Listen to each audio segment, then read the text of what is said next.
Comment créer du sens dans un projet de transformation? Donc, bonjour et bienvenue sur cette vidéo consacrée au sens dans les projets de transformation des organisations humaines, quelle que soit leur forme ou leur finalité. Pourquoi doit-on faire les choses? Et puis de cette manière-là, qu'est-ce que l'on veut obtenir? Pour quel motif doit-on le faire? Ce sont les questions qui reviennent le plus souvent lorsqu'il est question du sens dans les organisations.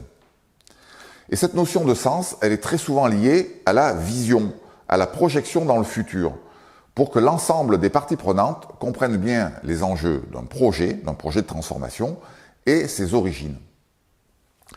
L'objectif est d'obtenir l'adhésion et la participation au projet. Compte tenu de mon expérience, ça ne me semble pas suffisant et il me paraît vraiment indispensable d'envisager le sens d'une manière beaucoup plus large. C'est ce que je vais partager avec vous sur cette vidéo. Donc, je m'appelle Patrick Borne, je suis coach et formateur et depuis 2006, j'ai réalisé un grand nombre d'accompagnements sur cette notion de sens, que ce soit en coaching individuel, en accompagnement d'équipe ou d'organisation. Et comme je vois pas mal de projets de transformation qui sont bien à la peine, j'avais envie de poser à travers cette vidéo quelques éléments indispensables à la création de sens. Donc ma réflexion s'inspire des travaux d'un Américain qui s'appelle Carl Weick, des travaux sur le sense making, sur la création de sens. Et pour ça, je vais vous proposer 3 axes de réflexion et d'action. Donc le premier axe concerne la culture et les valeurs. Un collectif humain, une organisation, qu'il s'agisse d'une entreprise, d'une collectivité, peu importe, va porter des valeurs, va porter une culture.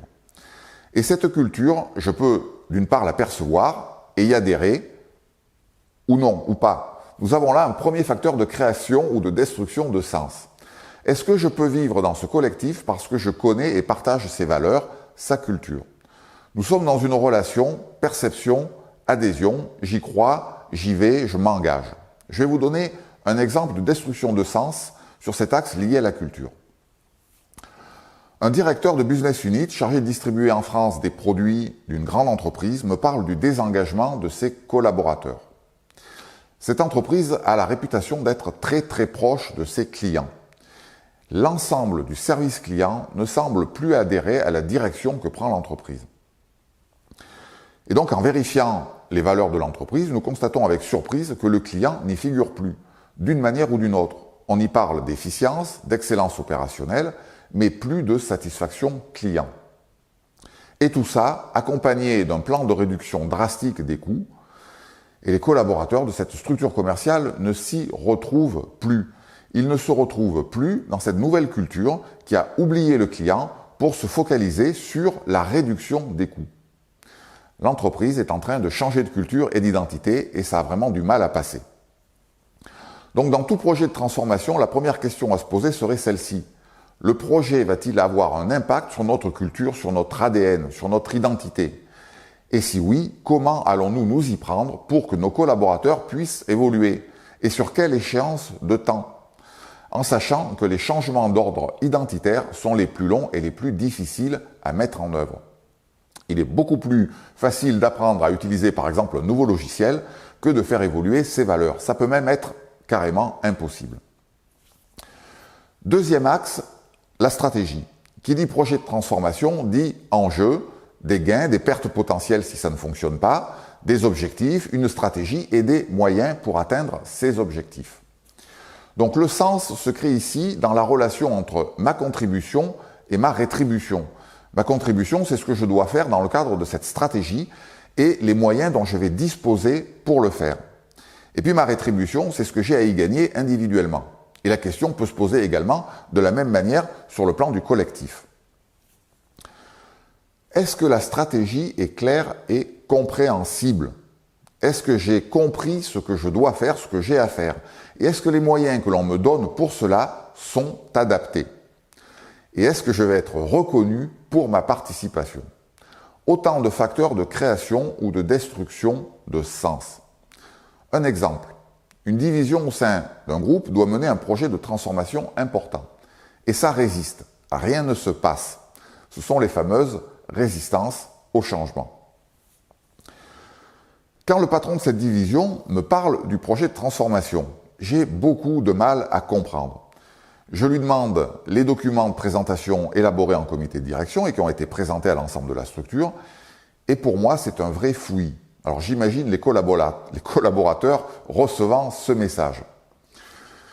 Donc nous reprenons tous les éléments du projet dans un comité de direction élargi et une trentaine de managers travaillent en intelligence collective à la clarification des objectifs, des enjeux et des moyens à mettre en œuvre pour chaque service, donc du plan stratégique. Tout ça pour que ça soit clair, intelligible et que chaque manager sache ce qu'il a à faire et pourquoi il a à le faire. Et qu'il ait les moyens aussi de le faire dans son périmètre. Charge à eux par la suite de reproduire le processus avec leurs propres équipes. Donc si vous avez un projet de transformation à conduire, assurez-vous que la stratégie soit compréhensible par tous et à tout niveau de l'entreprise. Assurez-vous que les moyens alloués soient adaptés et que chacun comprenne bien ce qu'il a à faire et pourquoi il doit le faire. Et qu'il y ait quelque chose à y gagner, à minima la reconnaissance du travail effectué. Donc, troisième axe, la structure. Nous allons trouver ici les conditions de travail, l'autonomie, la capacité à faire évoluer le système, à donner son avis, à proposer des évolutions, les règles de fonctionnement du groupe, les règles d'accès aux ressources, les possibilités d'évolution personnelle.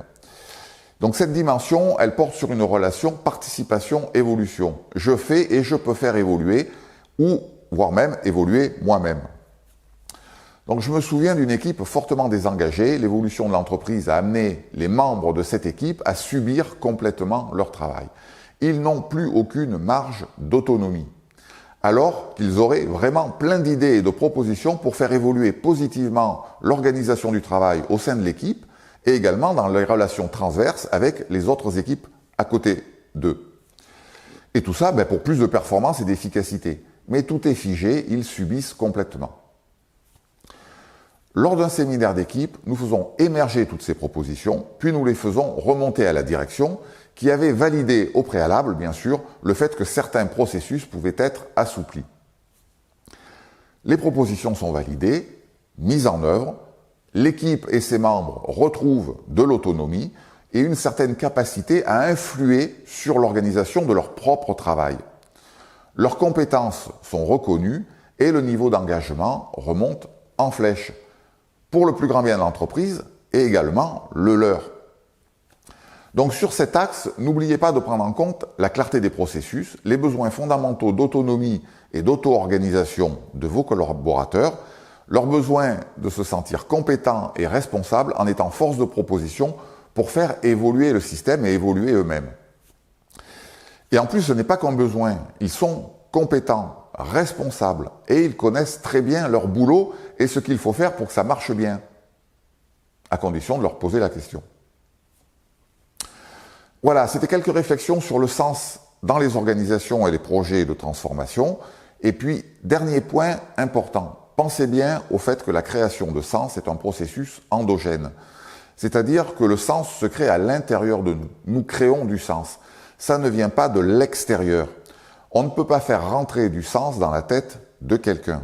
Il doit le créer lui-même à partir des informations que nous mettons à sa disposition et qu'il va mouliner, analyser, triturer. Et le sens va émerger. Ou pas. Et pour cela, les processus de co-construction en intelligence collective sont particulièrement bien adaptés. Donc n'hésitez pas à commenter cette vidéo, à poser des questions, je vous y répondrai avec plaisir, et puis également à vous abonner à la chaîne. Merci pour votre attention, et puis je vous dis à bientôt pour une prochaine vidéo.